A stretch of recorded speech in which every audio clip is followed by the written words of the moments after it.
महर्षि मार्कंडेय की कथा भारतीय पौराणिक कथाओं में अटूट भक्ति और भगवान शिव की करुणा का एक अद्भुत उदाहरण है। यह कहानी यह दर्शाती है कि जब सच्चे मन से शिव की भक्ति की जाए तो स्वयं मृत्यु भी उनके भक्त का कुछ नहीं बिगाड़ सकती। इस कथा का उल्लेख विभिन्न पुराणों में मिलता है, विशेष रूप से स्कंद पुराण, शिव पुराण और मार्कंडेय पुराण में इसका विस्तार से वर्णन किया गया है। महर्षि मार्कंडेय की यह कहानी न केवल धार्मिक दृष्टि से महत्वपूर्ण है, बल्कि यह भी दर्शाती है कि दृढ़ संकल्प, भक्ति और ईश्वर पर अटूट विश्वास से कोई भी विपत्ति टाली जा सकती है। कथा के अनुसार मार्कंडेय के पिता महर्षि मृकंडु भगवान शिव के परम भक्त थे, लेकिन उनके संतान नहीं थी। उन्होंने शिव जी की कठोर तपस्या की और उनसे एक वरदान मांगा कि उन्हें एक योग्य संतान प्राप्त हो। भगवान शिव ने प्रसन्न होकर उन्हें दो विकल्प दिए।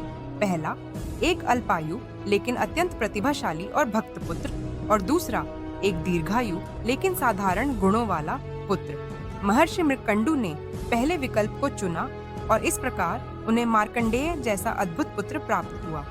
मार्कंडेय बाल्यकाल से ही असाधारण बुद्धिमान और धार्मिक प्रवृत्ति के थे। वे वेदों और शास्त्रों में पारंगत थे और भगवान शिव के परम भक्त बन गए। लेकिन उनके माता पिता इस बात से दुखी थे कि उनका पुत्र केवल 16 वर्ष की आयु तक ही जीवित रहेगा। जब मार्कंडेय को इस बात की जानकारी मिली तो उन्होंने चिंता करने के बजाय भगवान शिव की आराधना में और अधिक मन लगा दिया। वे प्रतिदिन शिवलिंग की पूजा करते, मंत्रों का जाप करते और घोर तपस्या में लीन रहते।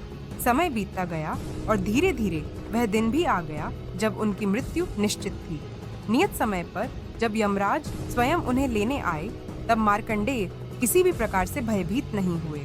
वे शिवलिंग को पकड़कर शिव मंत्रों का जाप करने लगे। यमराज ने उनसे कहा कि अब उनका समय पूरा हो चुका है और उन्हें धर्म के नियमों के अनुसार मृत्यु का वरण करना ही होगा। लेकिन मार्कंडेय ने शिव की भक्ति नहीं छोड़ी। यमराज ने जब देखा कि वे स्वयं नहीं आ रहे हैं, तो उन्होंने अपने पाश को उनकी ओर बढ़ाया। जैसे ही यमराज ने अपना पाश फेंका, वह सीधे जाकर मार्कंडेय के गले में पड़ गया।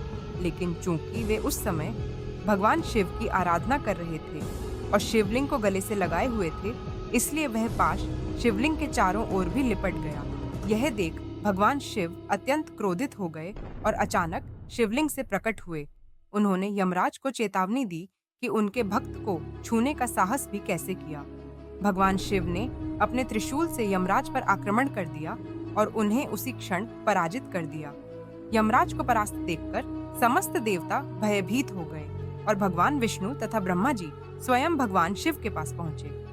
उन्होंने विनती की कि यदि यमराज का अंत हो गया तो सृष्टि का संतुलन बिगड़ जाएगा, क्योंकि मृत्यु का चक्र रुक जाएगा। इस पर भगवान शिव ने यमराज को पुनः जीवित किया, लेकिन यह भी घोषणा की कि अब से महर्षि मार्कंडेय को कोई भी मृत्यु नहीं आ सकती। इस प्रकार मार्कंडेय अमर हो गए और शिव के परम प्रिय भक्तों में से एक बन गए। इस कथा से यह सीख मिलती है कि भगवान शिव अपने सच्चे भक्तों की हर स्थिति में रक्षा करते हैं। यह कथा यह भी बताती है कि जब हम संकल्प और भक्ति के साथ किसी शक्ति का आह्वान करते हैं, तो वह शक्ति हमें हर कठिनाई से बचाती है। मार्कंडेय की भक्ति अडिग थी, इसलिए स्वयं मृत्यु को भी उनके आगे झुकना पड़ा।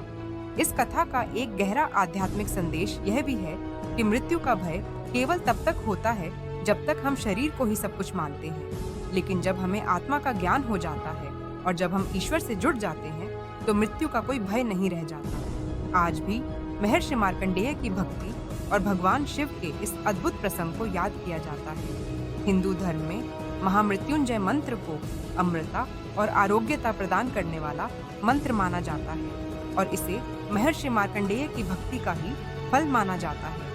कहा जाता है कि शिव ने मार्कंडेय को वरदान दिया कि वे इस मंत्र के माध्यम से लोगों को दीर्घायु और स्वस्थ जीवन का आशीर्वाद देंगे। इस प्रकार मार्कंडेय आर्षि की कथा एक प्रेरणादायक उदाहरण है कि जब भक्ति सच्ची होती है तो स्वयं भगवान अपने भक्त की रक्षा के लिए प्रकट होते हैं। शिव की भक्ति में डूबे हुए व्यक्ति को न मृत्यु का भय होता है और न ही कोई और विपत्ति उसे हिला सकती है।